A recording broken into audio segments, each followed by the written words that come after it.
ہمارے چینل میں خوش آمدید۔ تو چلیے شروع کرتے ہیں آج کی کہانی۔ وہ باوقار چال چلتی ہوئی حویلی کے اندر داخل ہوئے۔ اس کے چہرے کے تنے ہوئے تاثرات کو دیکھ کر وہاں پر موجود سب لوگ ہی حیران رہ گئے تھے۔ نور تیزی سے چلتی ہوئی اس کے پاس گئی اور اس کا بازو پکڑ کر اسے جھٹکتے ہوئے کہنے لگی، اپنی گردن جھکا کر چلو، تم اس قابل نہیں ہو کہ سر اٹھا کر تم ہمارے سامنے کھڑی ہو سکو۔ اس کا لہجہ بہت تلخ تھا۔ نین نے ایک نظر اس کے بازو پر ڈالی، اس کا ہاتھ پکڑ کر پیچھے کی طرف جھٹکتے ہوئے کہا، تمہاری یہ گستاخی میں اس لیے معاف کر رہی ہوں کیونکہ ابھی تم میرے اصولوں سے واقف نہیں ہو۔ میں دوبارہ تمہاری یہ نادانی برداشت نہیں کروں گی۔ اور تمہاری ہمت بھی کیسے ہوئی مجھ سے یوں اونچی آواز میں بات کرنے کی؟ اس کی چلتی ہوئی زبان کو دیکھ کر وہاں پر موجود سب لوگ حیران رہ گئے تھے۔ کسی کو بھی اندازہ نہیں تھا کہ یہ 15 سالہ لڑکی اس قدر مضبوط اعصاب کی مالک ہوگی۔ شاید تم یہ بات بھول گئی ہو کہ تمہارے بھائی نے چھوٹے سردار پر حملہ کیا ہے اور وہ اس وقت زندگی اور موت کی کشمکش میں لڑ رہے ہیں۔ بہت تحمل سے نین نے اریبہ کی بات سنی اور پھر مسکراتے ہوئے بولی کہ ابھی وہ زندہ ہے، ابھی وہ اس دنیا سے رخصت نہیں ہوئے۔ جس دن وہ اس دنیا سے رخصت ہو جائیں گے اس دن تم لوگ میرے ساتھ جو چاہے وہ سلوک کر لینا، لیکن ابھی میں تم لوگوں کو اجازت نہیں دوں گی۔ یہ جرگے کا فیصلہ تھا، اسی وجہ سے میں نے اس فیصلے کے خلاف جانے کی کوشش نہیں کی، ورنہ اگر میں چاہتی تو کبھی بھی یہ نکاح نہ کرتی۔ میں یہاں پر اس لیے نہیں آئی تھی کہ تم لوگوں کے حکم سنوں اور ان کے مطابق عمل کروں، بلکہ میں اس لیے آئی ہوں تاکہ جتنا عرصہ یہاں پر رہوں آرام سے رہوں۔ اس سے پہلے کہ وہ مزید کچھ کہتی، ہمدان کو دیکھ کر خاموش ہو گئی، جو اسی وقت حویلی کے اندر داخل ہوا تھا۔ اس کی چلتی ہوئی زبان کو بریک لگتا دیکھ کر اس انسان کے لبوں پر مسکراہٹ پھیل گئی۔ اس کی یہ مسکراہٹ فی الحال نین کو بہت زہر لگ رہی تھی۔ غصے سے اس نے اپنا چہرہ پھیر لیا۔ ہمدان اس کی ناراضگی کو اچھے طریقے سے سمجھتا تھا، لیکن فی الحال وہ اسے منانے کے لیے تیار نہیں تھا۔ اس نے اس کا دل بہت بری طرح سے توڑا تھا۔ فی الحال تو وہ اس سے بدلہ لینا چاہتا تھا۔ یہاں پر کیا ہو رہا ہے؟ اس نے سخت آواز میں پوچھا۔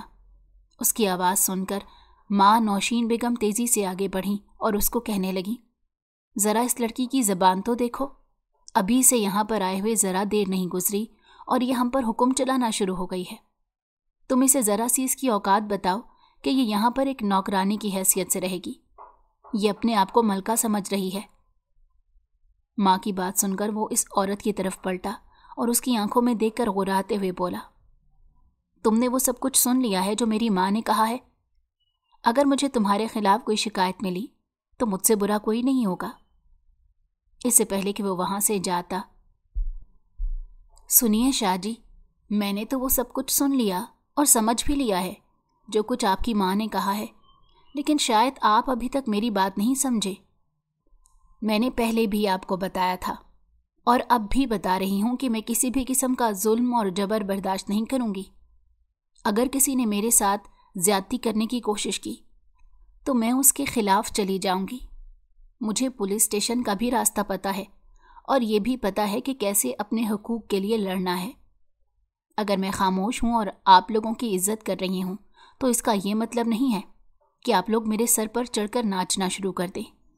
مجھے ان معصوم لڑکیوں میں سے ہرگز نہ سمجھیے گا جو خوف کی وجہ سے اپنا حق نہیں لیتی۔ جب مجھے یوں محسوس ہوتا ہے کہ کوئی مجھ سے میرا حق لینے کی کوشش کر رہا ہے تو میں اسے وہ واپس چھین لیتی ہوں، اور میں ذرا بھی شرم محسوس نہیں کرتی اور نہ ہی میں کسی کے باپ سے ڈرتی ہوں۔ اپنے رب کے علاوہ مجھے اس دنیا میں کسی کا کوئی خوف نہیں۔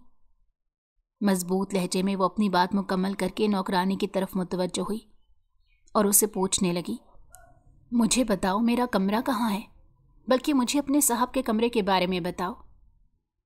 چونکہ اب میں ان کی بیوی ہوں تو ظاہر سی بات ہے میں وہیں پر جا کر رکوں گی۔ وہ اس وقت بہت بہادری کا مظاہرہ کر رہی تھی، مگر وہ یہ نہیں جانتی تھی کہ جس انسان کے ساتھ وہ چالاکیاں کر رہی ہے وہ انسان اس سے کئی سال بڑا ہے۔ اس انسان نے گھاٹ گھاٹ کا پانی پیا ہوا ہے۔ इंसान को देखकर ही उसे फितरत का पता लग जाता है कि कौन सा शख्स किस नेचर का मालिक है, और फिर उसके मुताबिक ही वो लोगों के साथ सलूक करता है। नौशीन बेगम दोबारा से आगे बढ़ी और उससे डांटते हुए कहने लगी, कहीं तुम पागल वागल तो नहीं हो गई? ये किस तरह की बातें कर रही हो? तुम हरगिज उसके कमरे में नहीं जाओगी। इससे पहले कि वो मजीद कुछ कहती, हमदान ने हाथ उठाकर उन्हें खामोश रहने का इशारा किया और उनके चेहरे की तरफ देखकर मायनी खेज अंदाज में मुस्कुराते हुए बोला, अगर इन मोहतरमा की यही ख्वाहिश है तो इनकी ख्वाहिश को पूरा कर दें। और अम्मी जान, आपको फिक्रमंद होने की ज़रूरत नहीं। मुझे अच्छी तरह से पता है कि इससे किस तरह से बदला लेना है। अब फिक्र मत करें, मैं बहुत जल्द इस औरत को इसकी औकात याद दिला दूंगा। लेकिन अभी मैं थोड़ा मसरूफ़ हूँ, मुझे कुछ ज़रूरी काम निपटाने हैं। वो करके वापस आ जाऊँ, फिर मैं इससे देख लेता हूँ। संजीदगी से अपनी बात मुकम्मल करने के बाद वो तेज़ी से वहाँ से निकल गया था। इसके दिल को एक तसल्ली हो गई थी कि जिस लड़की को वो जिरगे में यहाँ पर लाया है, वो लड़की अपनी हिफाजत करना जानती है और वो किसी की भी बातों में नहीं आएगी। जब उसने पहली बार नैन को देखा तो उसके दिल में ये डर पैदा हुआ था कि कहीं ऐसा ना हो हवेली वाले उसको कुचल कर रख दें, उसकी मासूमियत को रोंद डालें। मगर यहाँ पर आकर उसकी सारी गलत फहमियाँ हवा हो गई थीं। अब तो वो खुश था कि ये छोटी सी लड़की अंदर से बहुत मजबूत है और ये बड़े से बड़े तूफान का मुकाबला करने की सकत रखती है। वो हमेशा से चाहता था कि सारी औरतें इसी तरह से मजबूत हों और अपने हक के लिए आवाज़ उठाना जानती हों।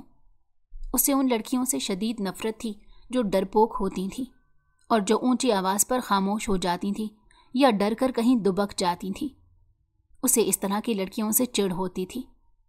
उसने जब भी अपने लिए एक हमसफ़र की दुआ की थी, उसने रब से एक मजबूत लड़की को ही मांगा था जो उसके साथ हर मुश्किल वक्त में खड़े होने की हिम्मत रखती हो।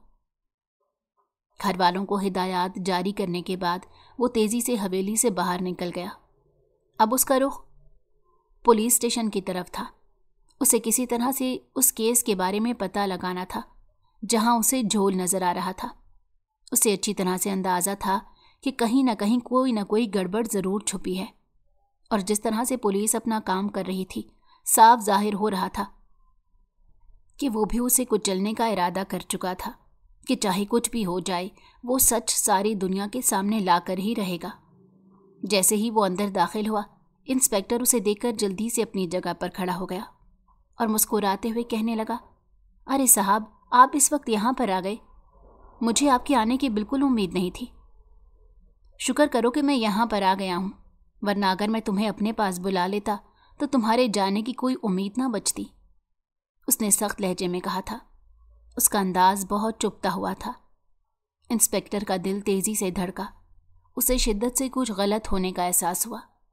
बड़ी मुश्किल से उसने अपने चेहरे पर मुस्कुराहट सजाई और दोबारा से बोला, अरे साहब, ये आप किस तरह की बातें कर रही हैं? लगता है कि आप हमसे नाराज़ हैं। हमसे ऐसी कौन सी खता हो गई जो आप हमें इस तरह धमकी दे रहे हैं? वो फौरन ही लाइन पर आ गया था। तुमसे खता नहीं, बल्कि तुमसे गुनाह हुआ है। तुमने मुझसे एक बहुत बड़ा झूठ बोला है और अब मेरे सामने सारी हकीकत भी आ गई है। देखते ही देखते इंस्पेक्टर के चेहरे का रंग बदलने लगा। जल्द ही उसे अंदाज़ा हो गया था कि उसकी चोरी पकड़ी गई है। वो फौरन ही हमदान के सामने हाथ जोड़कर खड़ा हो गया और रोते हुए कहने लगा, साहब जी, माफ़ कर दीजिए, मुझसे गलती हो गई है। ये सब कुछ मैंने जानबूझकर नहीं, बल्कि किसी के कहने पर किया था। उन्होंने मुझे धमकी दी थी कि अगर मैंने उनकी बात नहीं मानी तो वो मेरे बच्चों को जान से मार देंगे। अपने बच्चों की वजह से मैं बहुत बेबस हो गया था। हमदान ने एक गहरी सांस ली और ख़ुद को पुरसकून करने की कोशिश की। वो इस तरह के लोगों के ड्रामों को बहुत अच्छे तरीके से समझता था। जानता था कि ये लोग अपनी हिफाजत के लिए और ख़ुद को इस दलदल से बाहर निकालने के लिए कुछ भी करने की सलाहियत रखते हैं। वो तो फ़िलहाल अपने बच्चों का नाम ले रहा था। अगर उसकी जगह कोई और होता तो वो अल्लाह की झूठी कसम भी उठा लेता और ज़रा भी शर्म महसूस ना करता। खैर, उस शख्स को भी अब इन सारी बातों की आदत हो गई थी। ठीक है, तो फिर मुझे सारी हकीकत के बारे में बताओ। मुझे बताओ कि उस रात क्या हुआ था और तुम्हें किसने ये सब कुछ करने के लिए कहा। इंस्पेक्टर जल्दी से बोला, आपके ताया जान के बेटे ने मुझे बताया था कि फलां जगह पर आपके भाई पर फायर किया गया है। उसने ही मुझे वहां पर भेजा था। मुझे इस बात पर हैरत हो रही थी कि वो खुद वहां पर क्यों नहीं गया। जब मैंने उससे इस बारे में पूछा तो उसने ज़रूरी काम का बहाना कर दिया। हालांकि आपका भाई उसका भी कज़न था। उसके लिए उसे वैसे ही परेशान होना चाहिए था जैसे आप परेशान हुए थे, मगर उसके लहजे में सिर्फ और सिर्फ नफरत थी। साफ जाहिर हो रहा था कि उसे इस सब से कोई फ़र्क ही नहीं पड़ रहा। खैर, मैं वहाँ पर पहुँच गया जहाँ मुझे 3 लोग मिले थे। वो तीनों ही आपके कज़न के आदमी थे। उन्होंने मुझे बताया कि जुनैद ने आपके भाई पर एक साथ 3 फायर किए थे। हमदान गहरी सोच में डूब गया। उसे वो रात अच्छे से याद आती जब वो अपने चचा के बेटे अरसलान के पास गया था और उसने इस बारे में उससे बात की थी, तो वो साफ मुकर गया था और कहने लगा था, मुझे इस बारे में कुछ पता नहीं, मैं 1 महीने से शहर से बाहर मौजूद था। आज वापस आया हूँ तो मुझे पता चला है कि उस पर किसी ने कातिलाना हमला किया है। मुझे उसके लिए वाकई बहुत दुख हो रहा है। उसने अपने चेहरे पर परेशानी के तासुरात सजा लिए थे, मगर उसके लहजे से कहीं भी महसूस नहीं हो रहा था कि वो दुखी है। साफ जाहिर हो रहा था कि वो ड्रामे लगा रहा है। हमदान ने तब उसकी तरफ ज़्यादा तवज्जो नहीं दी क्योंकि उसे सिर्फ और सिर्फ अपने भाई की फिक्र थी। फिर जब उसे पता चला कि उसके भाई पर गोली चलाने वाला कोई और नहीं बल्कि उसकी महबूबा का भाई है, तो उसके कदमों के नीचे से ज़मीन निकल गई। उसके बाबा बदले के मामले में बहुत ज़्यादा जज्बाती थे और किसी को भी बख्शते नहीं थे। सबको यही लग रहा था कि वो बहुत जल्द फैज़ का इंतकाल हो जाएगा क्योंकि उसकी हालत बहुत तशवीशनाक थी, मगर हमदान को यकीन था कि वो सेहतयाब हो जाएगा। उसके बावजूद भी उन्होंने जिरगा बुला लिया। सब गांव वालों को यही बताया गया था कि फैज़ अब इस दुनिया में नहीं रहा। जुनैद की 2 बहनें थीं। सबसे बड़ी बहन को जिरगे में पेश किया गया, लेकिन हमदान ने उससे निकाह करने से इनकार किया और अपना फैसला सुना दिया कि वो छोटी बहन से निकाह करना चाहता है। उसका ये फैसला सुनकर वहाँ पर बैठे हुए सब लोग ही हैरान हो गए। हर कोई अपने मुताबिक सोचने लगा था। कोई उन दोनों के आशिकी के किस्से लेकर बैठ गया था, तो कोई ये बात कर रहा था कि हमदान बहुत जालिम है, वो छोटी बहन पर जुल्म करना चाहता है क्योंकि वो कम उम्र भी है और अपने बाप की लाडली भी। जब वो उसे तकलीफ़ पहुंचाएगा तो उसके बाप और भाई को भी तकलीफ़ ही पहुंचेगी। जहाँ तक जुनैद का सवाल था तो वो फरार हो गया था। उसकी खबर किसी को भी नहीं थी सिवाय उसकी छोटी बहन नैन तारा के। नैन ने खुद ही उसे यहाँ से भगाया था और शहर में मौजूद अपनी एक दोस्त के पास भेज दिया था। वो जानती थी कि कोई भी उसकी दोस्त तक नहीं पहुँच पाएगा और वो उस पर अपने रब की शुक्रगुजार भी थी कि उसका भाई खैरियत से यहाँ से निकल गया था। जहाँ तक उसके निकाह का सवाल था तो वो अच्छे तरीके से जानती थी कि कैसे इस मामले से निपटना है। हमदान को तो वो अपने काबू में पहले ही कर चुकी थी। अब सिर्फ और सिर्फ उसे अपनी उंगलियों पर नचाना था। ये सारा मामला जानने के बाद जब वो हवेली के अंदर दाखिल हुई तो चारों तरफ गहरी खामोशी छाई हुई थी। उसने एक नज़र घड़ी की तरफ देखा जहाँ पर रात के 2 बज रहे थे। यकीनन सब घर वाले गहरी नींद सो रहे थे। अचानक ही उसका ध्यान नैन की तरफ गया जो उसके कमरे में ही मौजूद थी। उसके लबों पर एक पुरस्कार मुस्कुराहट फैल गई। दिन के वक्त तो वो बहुत बहादुर बन रही थी और सबके सामने अपने हक का एतराफ़ कर रही थी। वो देखना चाहता था कि अब वो कितनी बहादुरी का मुजाहिरा करेगी। छोटे छोटे कदम उठाता वो अपने कमरे की तरफ बढ़ गया। बहुत ही आस्तगी से उसने दरवाज़ा खोला। उस वक्त कमरे में अंधेरा छाया हुआ था। वो लाइट बंद करके सोने की आदी थी और उसकी आदत के बारे में वो बहुत अच्छे तरीके से वाकिफ़ था। जैसे ही उसने लाइट जलाई वो पट से आंखें खोलकर उठ बैठी। वो हैरान रह गया, आखिर किसी की नींद इस कदर कच्ची कैसे हो सकती है? क्या मसला है आपको? मैं बहुत ज़्यादा थक गई हूँ, मुझे शदीद नींद आ रही है, जल्दी से लाइट बंद करें। उसने ये कहकर दोबारा से अपने सर तक कंबल कर लिया। काफ़ी देर तक वो इसी हालत में लेटी रही। अब उसका दम घुटने लगा था। वो हमेशा ही कंबल से मुंह बाहर निकाल कर और लाइट बंद करके सोने की आदी थी। उसके अलावा उसे नींद नहीं आती थी। अब उसे गुस्सा आने लगा था। वो छोटी सी लड़की जल्दी से बिस्तर पर उठ खड़ी हुई और हाथ हिलाकर चिल्लाते हुए कहने लगी, आपको मेरी एक बार की कही हुई बात समझ में नहीं आ रही? जल्दी से लाइट बंद करें, मुझे शदीद नींद आ रही है। उसकी बात मानने के बजाय वो हैरत से छोटे कदम उठाता उसके पास गया और उसके ऐन सामने खड़ा होकर बोला, मुझे तो तुम्हारी बहादुरी पर हैरानगी हो रही है। कोई औरत इस कदर बहादुर कैसे हो सकती है? तुम अच्छे तरीके से जानती हो कि तुम अपने दुश्मनों के बीच में मौजूद हो और तुम्हें यह भी पता है कि हम तुम्हारे साथ जैसा चाहें वैसा सलूक कर सकते हैं। तुम्हें यहाँ पर तकलीफ़ें भी पहुँचाई जा सकती हैं, मगर उसके बावजूद भी तुम हमें आंखें दिखाकर बात करती हो। वो इसलिए करती हूँ क्योंकि मैं जानती हूँ कि मेरा भाई बेकसूर है और मुझे ये भी मालूम है कि आपका भाई अभी तक जिंदा है। जब तक वो होश में नहीं आ जाता तब तक तो मुझे यहाँ पर रहना ही पड़ेगा, लेकिन जैसे ही वो होश में आएगा सारी हकीकत दुनिया के सामने अयां हो जाएगी। उस दिन मैं यहाँ से निकल जाऊंगी और मेरा भाई भी सुकून से अपनी ज़िंदगी गुजारना शुरू कर देगा। मैं सिर्फ और सिर्फ उस वक्त के आने का इंतज़ार कर रही हूँ। और ये बात भी आप बहुत अच्छे तरीके से जानते हैं कि जब तक आपके भाई का फैसला नहीं हो जाता तब तक आप भी मुझे कोई तकलीफ़ नहीं पहुँचा सकते। आखिर को आपने मुझसे वादा किया था। नैन की बात सुनकर उसके लबों पर एक बहुत प्यारी मुस्कुराहट फैल गई। कुछ दिन पहले का वाकया उसकी नज़रों के सामने घूमने लगा। शाम का वक्त था, वो अपनी बैठक में बैठा था। उसके भाई को तब गोली लगे हुए कुछ दिन गुजरे थे। वो बहुत ज़्यादा परेशान था और समझने की कोशिश कर रहा था कि उसकी ज़िंदगी में क्या चल रहा है। जितना वो इस मामले को सुलझाने की कोशिश करता उतना ही उलझता चला जाता। दूसरी तरफ उसके बाबा उस पर निकाह का दबाव डाल रहे थे। वो बड़ी बहन से निकाह नहीं करना चाहता था, बल्कि उसका दिल तो नैन तारा पर आ गया था। तकरीबन आज से 1 महीना पहले वो गांव में अपनी दोस्त की शादी पर गया था। तब उसने नैन को वहां पर पहली बार देखा था। पहली ही नज़र में वो उसका दीवाना हो गया था। उसने दिल ही दिल में इरादा किया था कि वो इसी लड़की को अपनी दुल्हन बनाएगा। घर जाकर जब उसने बाबा से बात की कि क्या हम किसी गरीब लड़की से शादी कर सकते हैं, तो वो तेज़ी से नफ़ी में सर हिलाते हुए वावेला मचाने लगे कि कभी भी इस बारे में नहीं सोचना। तुम्हारी शादी मैं एक बहुत अमीर घराने में करूँगा और एक ख़ानदानी लड़की को तुम्हारी बीवी बनाऊँगा। जहाँ तक इन छोटी मोटी खूबसूरत लड़कियों का सवाल है, तो अगर तुम चाहो अपनी ख्वाहिशात पूरी करने के लिए उन्हें अपने साथ रख सकते हो, लेकिन तुम उन्हें अपनी इज्जत नहीं बना सकते।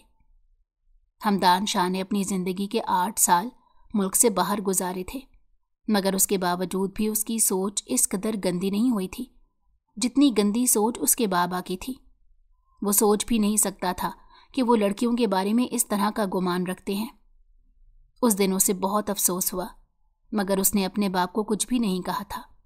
जानता था कि इस चीज़ का कोई भी फ़ायदा नहीं, क्योंकि उनकी फितरत है और फितरत कभी नहीं बदलती। उस दिन जब उसकी बेचैनी बहुत ज़्यादा बढ़ी तो एक लम्हे की भी देरी किए बगैर वो तेज़ी से घर से बाहर निकला। अब उसका गफूर चाचा के घर की तरफ रुख था। वो एक बार उस मासूम लड़की से मिलना चाहता था और उसके सामने अपने दिल का हाल खोलकर बयान करना चाहता था। 1-2 बार उसके साथ नज़रें मिली थी, जिसकी वजह से हमदान शाह को अंदाज़ा हो गया था कि वो एक पुरएतमाद लड़की है। एक बार भी उसने नज़रें नहीं चुराई थी और ना ही खौफजदा हुई थी। वो उस वक्त घर से थोड़े ही फासले पर थी और जानवरों को नदी से पानी पिला रही थी जब वो उसके करीब जाकर खड़ा हुआ। नैन को अपने करीब किसी की मौजूदगी का एहसास हुआ तो उसने जल्दी से पलट कर देखा तो पीछे वही वजीह नौजवान खड़ा था जिसने उसे शादी का दावा किया था। एक लम्हे के लिए तो उसका दिल तेज़ी से धड़का, लेकिन फिर दूसरे ही लम्हे उसे अपने भाई का ख्याल आया, जिसने उसे नसीहत की थी कि चाहे कुछ भी हो जाए तुमने कभी भी खौफजदा नहीं होना और किसी भी ऐसी बात को लेकर अपने आप को कसूरवार मत समझना जो गुनाह तुमने किया ही ना हो। अगर तुम हक पर हो तो अपने फैसले पर डट जाना और किसी के भी सामने सर नहीं झुकाना, क्योंकि हक पर रहने वालों की तो अल्लाह ताला भी मदद करते हैं। वो उनको किसी के सामने जलील और रुस्वा नहीं होने देते। भाई की बातों को सोचते हुए पूरा एतमाद रही और उस शख्स की तरफ सवालिया नज़रों से देखते कहने लगी, आप यहाँ पर मुझसे ही मिलने आए होंगे। आप मुझे बताएं कि मैं आपकी कैसे मदद कर सकती हूँ। हमदान शाह के लबों पर मुस्कुराहट फैल गई। उस लड़की का कॉन्फिडेंस बहुत अच्छा लग रहा था। ये लड़की उसे तकरीबन 8 साल छोटी थी, लेकिन उसके बावजूद वो यूं बर्ताव कर रही थी जैसे वो इसकी हम उम्र ही हो। क्या तुम मुझे देखकर डर नहीं रही? न जाने उसके दिल में क्या आया, उसने सवाल पूछ डाला। मैं अपने रब के अलावा किसी से खौफजदा नहीं होती, उसने मजबूत लहजे में दोबारा से जवाब दिया। तुम तो वाकई काबिले सताइश हो। मुझे किसी की तारीफ की ज़रूरत नहीं। आप मुझे ये बताएं कि आप यहाँ पर क्यों आए हैं। जहाँ तक मुझे पता चला है कि हमारा निकाह तकरीबन 3 दिन के बाद होगा। उससे पहले मुझसे मिलने का आखिर क्या मकसद हो सकता है? मैं यहाँ पर तुमसे तुम्हारे भाई के बारे में पूछने आया हूँ, उसने संजीदगी से जवाब दिया। मेरा भाई बेकसूर है, उसने कुछ भी नहीं किया, नैन उसी के अंदाज में बोली। इस बात का फैसला तो अब मेरा भाई ही करेगा। बेसाख्ता उसके मुंह से ये फिसला। नैन शौक में चली गई और बेयकीनी से उसके चेहरे की तरफ देखते हुए बोली, तो क्या आपका भाई जिंदा है? आपने सब गांव वालों से झूठ बोला है कि वो फौत हो गया है। हमदान को शिद्दत से अपनी गलती का एहसास हुआ था। जज्बात में आकर वो कुछ ज्यादा ही पिघल गया था। वो अपने बालों में हाथ फेरने लगा और कहने लगा, हाँ, अभी वो जिंदा है, लेकिन उसकी जिंदगी और मौत का कोई भरोसा नहीं। नैन ने उसकी अगली बात नहीं सुनी और चीखते हुए कहने लगी, फिर आप मेरे साथ ये जुल्म कैसे कर सकते हैं? आपका भाई अभी जिंदा है, मगर उसके बावजूद आप मुझसे निकाह कर रहे हैं। आप तो मुझसे ज्यादती कर रहे हैं।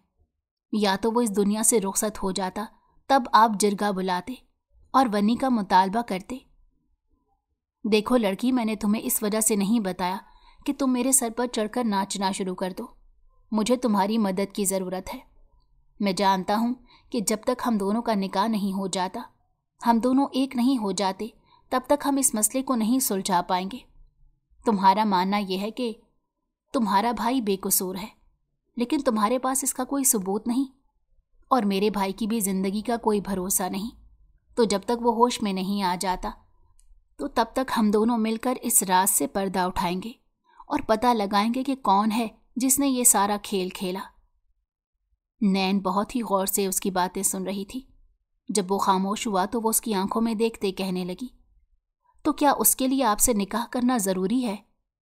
हमदान तेजी से हाँ में सर हिलाते हुए बोला, मगर आपकी हवेली वाले मेरे साथ बुरा सलूक करेंगे। मैंने तो सुना है कि वो बहुत जालिम लोग हैं। वो मासूम लड़कियों पर जबर करते हैं। इससे पहले कि वो मजीद कुछ कहती, वो खिलखिलाकर हंसने लगा और कहने लगा, जिस तरह तुम मेरे सामने ज़बान चला रही हो, बिल्कुल उसी तरह हवेली वालों के सामने भी चलाना। मैं तुम्हें यकीन से कहता हूँ कि किसी में भी इतनी हिम्मत नहीं होगी कि वो तुम्हारे सामने बोल सके। उसके साथ साथ तुम्हें मुकम्मल तौर पर मेरी सपोर्ट भी हासिल होगी। मैं तुम्हें एक लम्हा भी अकेला नहीं छोड़ूंगा और ना ही कभी तुम्हें कोई तकलीफ पहुंचने दूंगा। ये मेरा तुम्हारे साथ वादा है। तुम सिर्फ और सिर्फ मुझसे निकाह करो और एक बार उस हवेली में आ जाओ, फिर उसके बाद देखो हम कैसे उस राज से पर्दा उठाते हैं। वो बहुत पुरजोश नजर आ रहा था। नैन को भी अब इसमें कोई मसला नहीं दिखाई दे रहा था। काफ़ी देर तक वो खामोश रही। जब वो बोली तो उसे अपनी आवाज़ किसी खाई से आती हुई मालूम हुई थी। ये बात करना उसके लिए बहुत मुश्किल था, लेकिन ज़रूरी भी था। ठीक है, मैं आपसे निकाह करने के लिए तैयार हूँ, लेकिन आप मुझे किसी किस्म का नुकसान नहीं पहुँचाएंगे और ना ही मेरी इजाज़त के बगैर मुझे हाथ। इससे पहले कि वो मज़ीद कुछ कहती, हमदान ने दोनों हाथ उठा दिए और उसकी आंखों में देखते हुए कहने लगा, देखो, मैं इस तरह का तुमसे कोई वादा नहीं कर सकता। एक तो तुम बहुत खूबसूरत हो, दूसरा ज़हीन भी हो, तीसरा मुझे तुमसे मोहब्बत हो गई है। तो एक महबूब औरत के साथ मर्द ज़्यादा अरसे तक दूरी इख्तियार नहीं कर सकता। अब ये तुम पर है कि तुम कैसे अपने आप को मुझसे बचाती हो। तुम मुझसे कोई उम्मीद नहीं रख सकती कि मैं तुम पर तरस खाऊंगा, लेकिन अगर तुम अपनी हिफाजत खुद कर सकती हो तो फिर मुझे कोई मसला नहीं। ये कहकर वो वहाँ रुका नहीं था, बल्कि तेज़ी से चला गया था। उसके जाने के बाद काफ़ी देर तक वो अपने दिल पर हाथ रखकर खड़ी रही। उसके लबों पर एक बहुत प्यारी मुस्कुराहट फैली हुई थी।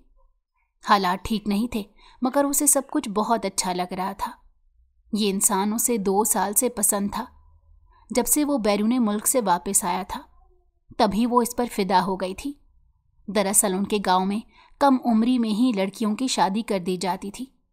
اس کی دوستیں جب 13 سال کی تھیں تبھی ان کا نکاح ہو گیا تھا۔ وہ بھی اس وقت 13 سال ہی کی تھی جب اس نے ہمدان شاہ کو پہلی بار دیکھا تھا۔ چونکہ وہ اپنی عمر سے کافی بڑی نظر آتی تھی اور شکل سے بھی میچور لگتی تھی، اسی وجہ سے کوئی بھی اندازہ نہیں لگا سکتا تھا کہ اس کی عمر 15 ہو گئی ہے۔ سب کو ہی وہ 19-20 سال کی لگتی تھی۔ ہمدان شاہ کو پہلی بار جب اس نے گاڑی سے اترتے دیکھا تو بلا ساختہ اس نے دل میں دعا کی تھی کہ یا اللہ یہ انسان تو میری قسمت میں لکھ دے۔ بعد میں وہ اپنی اس بچکانہ دعا پر ہنستی بھی رہی تھی کیونکہ وہ جانتی تھی کہ ایک بچکانہ حرکت ہے۔ اگر اسی طرح سے دعائیں پوری ہونا شروع ہو گئیں تو ساری دنیا سے غم ختم ہو جائیں گے۔ مگر وہ نہیں جانتی تھی کہ اس وقت قبولیت کا وقت تھا اور اس کی دعا اس صورت میں قبول ہو جائے گی۔ وہ انسان اس کے نصیب میں لکھ دیا گیا تھا، لیکن ابھی حالات مختلف تھے۔ اس کے بھائی کے اوپر قتل کا الزام لگایا گیا تھا۔ اسے کسی طرح سے اپنے بھائی کو اس الزام سے نکالنا تھا۔ اس نے خود سے یہ عہد کیا تھا کہ وہ اس وقت تک کوئی تعلق نہیں بنائے گی جب تک کہ وہ اپنے بھائی کو بے قصور ثابت نہیں کر لیتی، اور وہ اس فیصلے پر ڈر بھی گئی تھی۔ اسی وجہ سے اس نے 3 دن کے بعد خاموشی سے اس انسان سے نکاح کر لیا اور اس راز کے بارے میں اپنے خاندان والوں کو نہیں بتایا کہ ہمدان شاہ کا بڑا بھائی ابھی زندہ ہے۔ دیکھو تم کچھ زیادہ ہی اب میرے ساتھ بدتمیزی کر رہی ہو۔ میں نے صرف ایک لائٹ ہی تو جلائی ہے اور اب تم یوں بیہیو کر رہی ہو جیسے میں نے کوئی بہت بڑا گناہ کر دیا۔ مجھے ویسے بھی لائٹ آن کر کے سونے کی عادت ہے۔ اگر تمہیں کوئی مسئلہ ہے تو تم باہر چلی جاؤ۔ ہمدان کی بات سن کر اس کا منہ پھول گیا اور وہ کہنے لگی، ایسے کیسے میں باہر چلی جاؤں؟ یہ میرا بھی کمرہ ہے، میں نے آپ سے نکاح کیا ہے اور میرا آپ پر حق ہے۔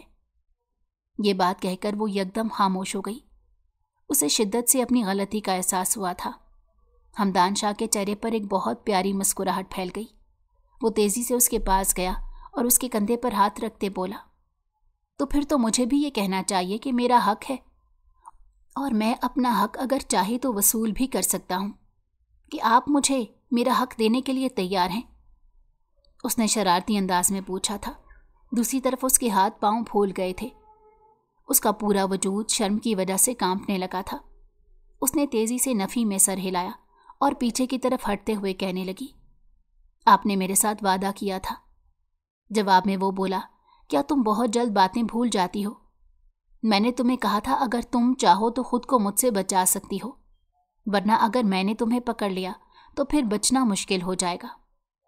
ایک لمحے کی دیری کیے بغیر اس نے اپنا کمبل اٹھایا اور تیزی سے کمرے سے باہر نکل کر کہنے لگی، میں نے اپنا بچاؤ کر لیا ہے، میں باہر ہی سوں گی۔ اب اگر آپ چاہیں تو کمرے میں آرام کر سکتے ہیں، مجھے کوئی مسئلہ نہیں۔ وہ لاؤنج میں رکھے ہوئے واحد صوفے پر جا کر لیٹ گئی تھی۔ چونکہ وہ کافی تھکی ہوئی تھی، تھوڑی ہی دیر کے بعد وہ خراٹے لینے لگی۔ ہمدان اس کے سونے کا ہی انتظار کر رہا تھا۔ تقریباً 1 گھنٹے کے بعد وہ باہر گیا اور اسے اٹھا کر دوبارہ سے کمرے میں لے کر چلا گیا۔ اسے بیڈ پر لٹانے کے بعد اس کے اوپر کمبل ٹھیک کیا اور پھر اس کے پہلو میں جا کر سو گیا۔ وہ اس لڑکی کو صرف اور صرف تنگ کر رہا تھا۔ وہ اس لڑکی سے محبت کرتا تھا۔ وہ چاہ کر بھی اس لڑکی کے ساتھ زبردستی نہیں کر سکتا تھا اور نہ ہی اس کے فیصلے کے خلاف جا سکتا تھا۔ صبح جب اس کی آنکھ کھلی تو وہ اپنے بیڈ پر موجود تھی۔ اس کے لبوں پر بے ساختہ مسکراہٹ پھیل گئی۔ اچھا تو شاہ جی واقعی مجھ سے محبت کرتے ہیں۔ واہ شاہ جی، میں تو آپ کی فین ہو گئی، دل ہی دل میں اس نے خود سے کہا۔ صبح کے وقت اس نے ناشتہ نہیں کیا تھا۔ دن کے وقت جب وہ نیچے گئی تو اس کی ساس غصے سے اس کی طرف بڑھی اور اسے ڈانٹتے ہوئے کہنے لگی، یہ کیا طریقہ ہے؟ ہمارے خاندان میں لڑکیاں اتنی دیر تک نہیں سوتی۔ نوشین بیگم کو دیکھ کر وہ مکمل طور پر خاموش ہو گئی۔ جانتی تھی کہ یہ اس کے شوہر کی ماں ہے اور وہ اسے کسی قسم کی بدتمیزی نہیں کر سکتی تھی، اس لیے عاجزی سے کہنے لگی، معاف کر دیجیے، دراصل رات کو لیٹ سوئی تھی۔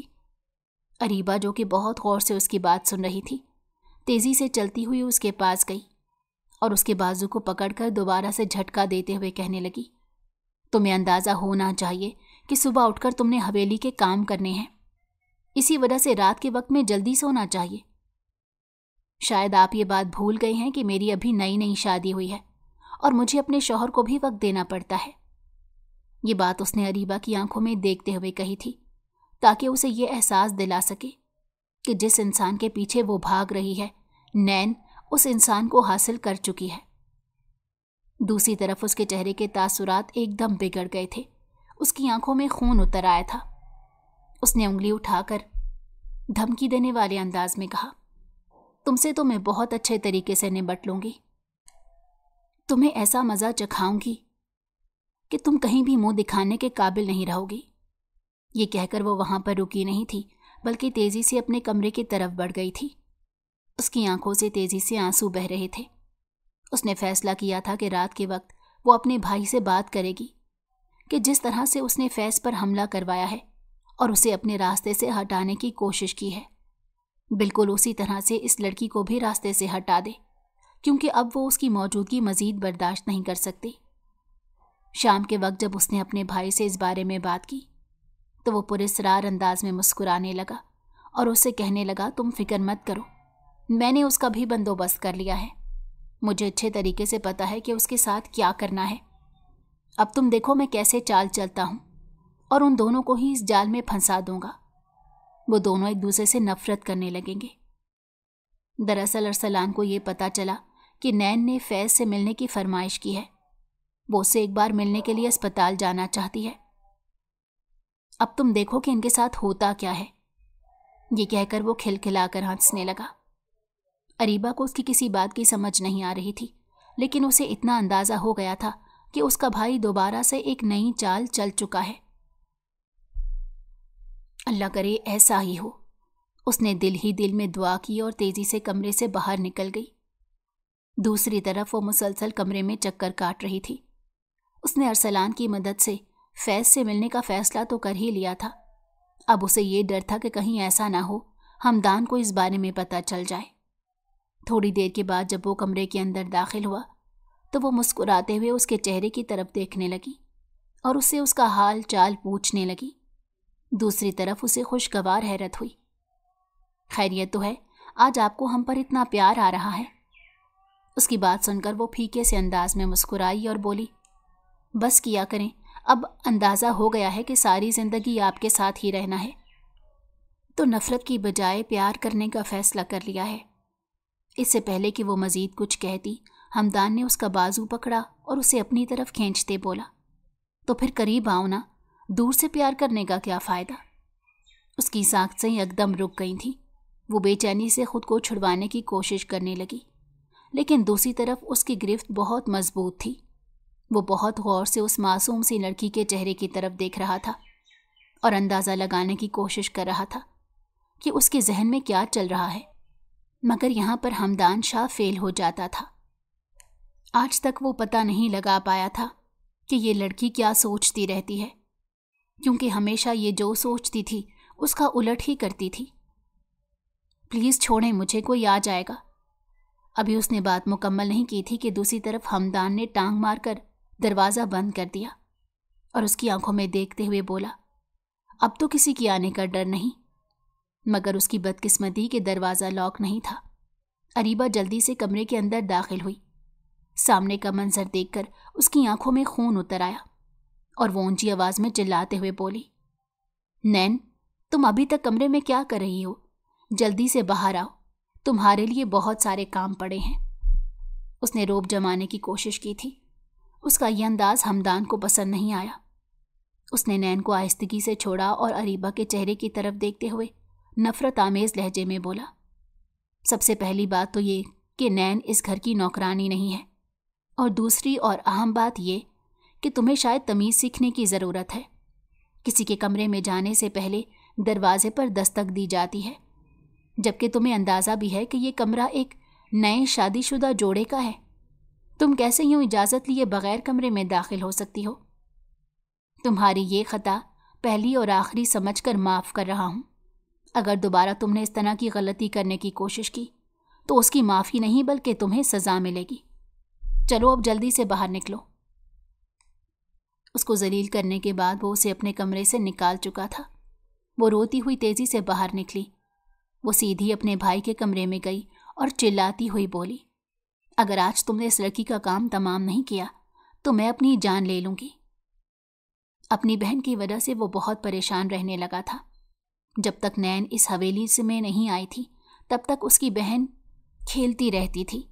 بچپن سے لے کر اب تک اس نے صرف اور صرف ایک انسان سے محبت کی تھی اور اس کا نام ہمدان شاہ تھا۔ اس کے بارے میں تو سارے حویلی والے جانتے تھے، مگر وہ اپنے بیٹے کی منمانیوں کی وجہ سے بے بس تھے اور خاموش تھے۔ وہ چاہ کر بھی کچھ نہیں کر سکتے تھے۔ اریبہ کی حالت دیکھ کر انہیں بہت افسوس ہوتا تھا، اور اس میں سب سے بڑا ہاتھ ان کا اپنا تھا، کیونکہ جب وہ بہت چھوٹی سی تھی تبھی ہمنا بیگم نے اس کے دماغ میں یہ بات فٹ کر دی تھی کہ تمہاری شادی ہمدان سے ہوگی۔ وہ بچپن سے ہی اس کے خواب دیکھ رہی تھی۔ اب یوں اچانک سے اتنا بڑا صدمہ برداشت کرنا اس کی بس سے باہر کی بات تھی۔ اس صورتحال میں حویلی والوں کو اس کی مدد کرنی چاہیے تھی اور اس تکلیف سے باہر نکالنا چاہیے تھا، مگر وہ اس کی تکلیف میں مزید اضافہ کر رہے تھے۔ اس کی ماں ہمیشہ یہ نصیحت کرتے رہتی تھی کہ تم کوئی ایسی چال چلو جس کی وجہ سے وہ لڑکی ہمیشہ ہمیشہ کے لیے تمہاری زندگی سے نکل جائے۔ اپنے حق کو کبھی نہ چھوڑنا۔ کسی نے اسے یہ نہیں سمجھایا تھا کہ اسے اللہ تعالیٰ کی رضا سمجھ کر قبول کر لو۔ اللہ تعالیٰ سے اپنے لیے بہتر کی دعا کرو۔ سب اسے انتقام لینے کی تلقین کرتے رہے۔ اس لڑائی کے بعد ہمدان نے اسے بات کرنے کی کوشش کی۔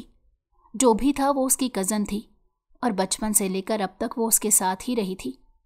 جب وہ اسے معذرت کرنے کے لیے گیا تو اریبہ نے بات کرنے سے صاف انکار کر دیا اور کہا کہ جب تک آپ اپنی بیوی کو میرے پاس نہیں لے کر آتے، جب تک وہ مجھ سے معافی نہیں مانگ لیتی، تب تک میں آپ سے بات نہیں کروں گی۔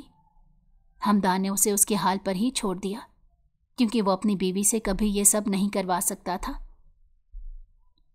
شام کا وقت تھا۔ وہ اسپتال کے کمرے میں موجود تھی۔ فیض سامنے ہی لیٹا ہوا تھا۔ اس کی آنکھیں کھلی ہوئی تھیں۔ اب وہ تھوڑا بہتر ہو گیا تھا۔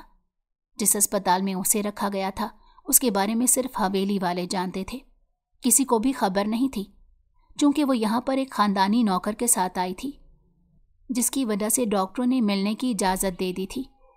اسے حیرت ہو رہی تھی کہ ارسلان اسے یہاں پر اکیلا چھوڑ کر کیوں چلا گیا، وہ خود یہاں پر کیوں نہیں ٹھہرا۔ وہ اس کے قریب بیٹھی اس سے باتیں کر رہی تھی کہ اچانک ہی فیض کی طبیعت خراب ہونے لگی۔ دوسری طرف ہمدان کو یہ خبر مل چکی تھی کہ اس کی بیوی اسپتال گئی ہے۔ اسے شدت سے کچھ غلط ہونے کا احساس ہوا۔ جب وہ وہاں پر پہنچا تو سامنے کا منظر دیکھ کر اسے لگا اس کے قدموں کے نیچے سے زمین نکل گئی ہے۔ فیض کے منہ سے اس وقت سفید رنگ کا مادہ نکل رہا تھا، جبکہ اس کی بیوی قریب ہی پریشان بیٹھی تھی۔ ایک لمحے کی دیری کیے بغیر وہ اس کے پاس پہنچا اور اس کے چہرے پر تھپڑوں کی بارش شروع کر دی۔ سونے پر سہاگا، ڈاکٹر نے اسے بتایا کہ کسی نے آپ کے بھائی کو زہر دینے کی کوشش کی ہے۔ وہ یہی سوچ رہا تھا کہ یہ سب کچھ نین نے کیا ہے۔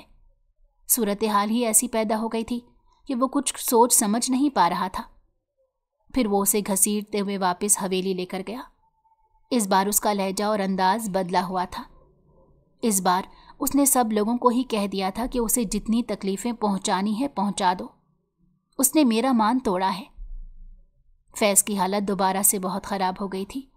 اب تو سب کو یقین ہو گیا تھا کہ وہ زیادہ عرصے تک نہیں بچے گا، مگر جسے اللہ رکھے اسے کون چکھے۔ تقریباً 2 ہفتوں تک اس کا علاج ہوتا رہا، اور ان 2 ہفتوں میں نین کی حالت بہت بری ہو گئی تھی۔ وہ روتی رہتی اور تڑپتی رہتی، سب کو اپنی بے گناہی کی صفائی کی پیش کرتی رہتی، مگر کوئی بھی اس کی بات سننے کے لیے تیار نہیں تھا۔ اریبہ کو تو جیسے موقع مل گیا تھا کہ وہ اپنے دل کی بھڑاس نکال سکے۔ وہ اسے سارا دن حویلی کے کام کرواتی رہتی۔ ابھی جا کر نین کو احساس ہو رہا تھا کہ وہ خود مضبوط نہیں تھی، بلکہ اسے یہ طاقت تو ہمدان کی وجہ سے ملی تھی۔ جب تک وہ اس کے سامنے ڈٹ کر کھڑا تھا تب تک کوئی اسے کچھ نہیں کہہ سکتا تھا۔ ابھی جیسے ہی وہ سائٹ پر ہوا تو سب لوگوں نے اس پر حملہ کر دیا۔